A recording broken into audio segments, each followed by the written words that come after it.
Another skill that's important for you to learn how to do is how to tie the double half hitch. Apologies for those of you that paid attention in Scouts or wherever, and you already know how to do this, but this is an incredibly versatile, useful, lifelong knot, and it's definitely worth learning, not just for bookbinding. So the important thing about the double half hitch is that the rope, the part of the rope that you were going to tie the knot onto stays as straight as possible. All right. So I'm going to pretend to tie this onto my finger. What you do is you basically come around over the top and through. Now notice how this looks like a simple overhand. You see that?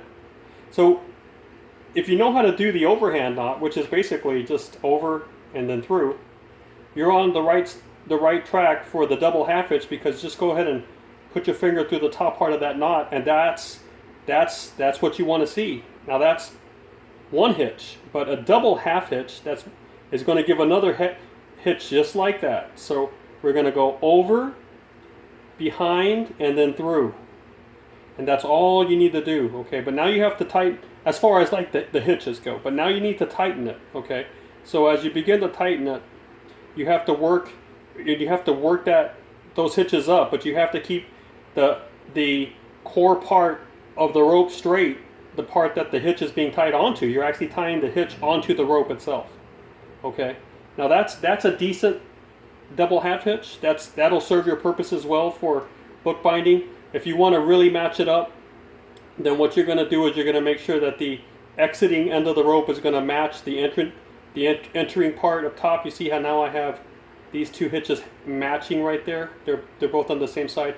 That's fine too. Maybe it looks a little better. It's the same knot. But that is a very important knot. That's really the key knot that I use in my method for sewing, and I'm going to demonstrate it again. Okay, so if you want to just envision that straight line right there, then you can tie it on that line. You see that?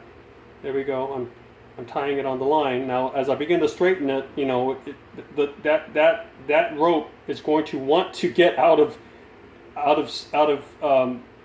straight, out of that straight line it's in. You can't let that happen. Okay, so there's your double half hitch right there. Now some people like to do a triple half hitch. Okay, that's fine. You don't have to do that. It's overkill, but maybe your thinking is, why not, right? It'll be just even more secure, and that's fine as well too.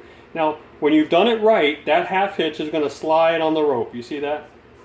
It's just going to slide right up, which is very important, because that's how you're going to make it nice and tight when you're doing your text block, when you're stitching your text block.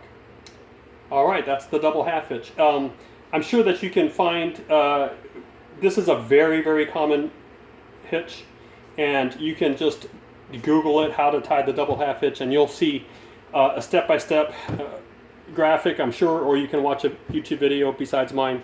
But it is important that you learn how to do it.